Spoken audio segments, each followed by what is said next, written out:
va s'évader, nous, à notre façon avec Valérie. On va parler des livres de la rentrée. Vous avez amené 3 coups de cœur. Alors, vous êtes libraire à Caen, au Brouillon de Culture. Le premier livre, c'est Point Cardinal. Vous connaissez? J'allais acheter, mais vous vendez des livres pour l'école voilà, aussi. c'est une institution. C'est une institution. Et vous voyez ce que ça a fait de moi? Pas de commentaire.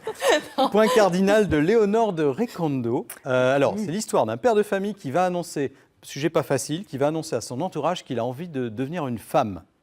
Tout à fait. C'est l'histoire de Laurent, en fait. Non. Laurent, que Laurent rencontre dès le départ. Vous êtes sûr qu'il s'appelle Laurent? Il s'appelle. D'accord. Je confirme. Mais il y a beaucoup de Laurent dans cette émission, c'était pour coloter. Oui, voilà. C'est un très beau prénom, Laurent. Bien sûr. Et donc Laurent, on le rencontre dès les premières pages. Il sort d'une boîte de nuit. C'est une femme qui rentre dans sa voiture, qui petit à petit va se démaquiller en écoutant des chansons de Mélodie Gardot et qui va enfiler ses habits d'homme, son jogging, qui range tout dans son sac de sport et qui rentre chez lui comme si de rien n'était. Ça, c'est la première scène du livre. C'est la première scène du livre, la scène introductive. Et Laurent, il est marié à Solange. Il a 2 enfants, 2 adolescents, un garçon et une fille, Claire et Thomas. Et Laurent, il se sent femme depuis toujours. S'il a épousé Solange, ce n'était pas par convention, c'était par amour. Il aime sa femme, il est père, il est époux, mais il est femme. Et il le cache. Et il le cache. Tout le temps, il l'a caché. Parce que, voilà, la société veut que ce ne soit pas facile à avouer. Et puis, aidé par une femme, un transsexuel qui a vécu la même chose que lui, petit à petit, Laurent va décider de dire à son entourage la vérité et d'entamer une transformation. Donc c'est tout ce qui fait le livre, c'est la tout ce qui façon fait dont l'entourage va recevoir cette Exactement. annonce, Ça qui n'est commence pas pas par évidente. l'annonce, on voit d'abord la rencontre avec... Non, ça on découvre commence sa vraie par... vie, en fait. Nous, on rencontre Laurent rencontre lui. habillé en femme. Il est marié, il a ses enfants. Et petit à petit, donc, on va suivre toute sa volonté à la fois de dialogue, de dire la vérité, et surtout cette annonce qui va être voilà, une pierre qui tombe au milieu d'une mare. On ne va pas tout dévoiler.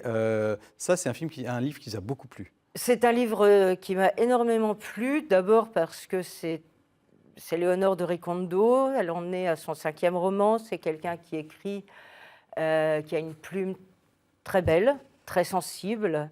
C'est un roman en même temps qui est écrit d'une manière très simple, chaque mot est à sa place, c'est un roman très lumineux. Elle traite d'un sujet qui peut paraître difficile d'une manière simple et d'une manière évidente. Pour Laurent, c'est évident. Point Cardinal aux éditions Sabine Vespizer. Alors, un autre livre qui vous a bien plu, Le grand amour de la pieuvre de Marie Berne. Le titre est très très bizarre. Alors, oui, et c'est un livre bizarre lui-même. Également une grande découverte. Alors, Le grand amour de la pieuvre, c'est un premier roman.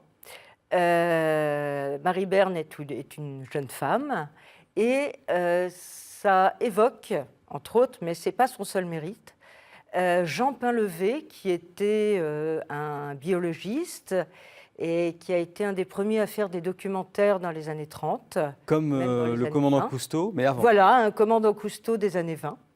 Et qui, lors de son premier documentaire sous-marin, a filmé une pieuvre. Et cette pieuvre raconte, c'est elle qui parle, et qui va raconter la vie de Jean, dont elle est tombée amoureuse. C'est une façon particulière de raconter, mais c'est ce qui fait que c'est un roman et pas une biographie. C'est un roman, ce n'est pas une biographie. Cette pieuvre est magnifique, elle est amoureuse. C'est un roman poétique, un roman étrange, un roman captivant, qui rend hommage à la fois à quelqu'un qui a été un peu oublié, mais qui surtout est une narration magnifique. C'est vraiment une découverte. Et voilà. Et il y a encore beaucoup d'amour dans ce deuxième roman. On va parler du troisième dans quelques instants, mais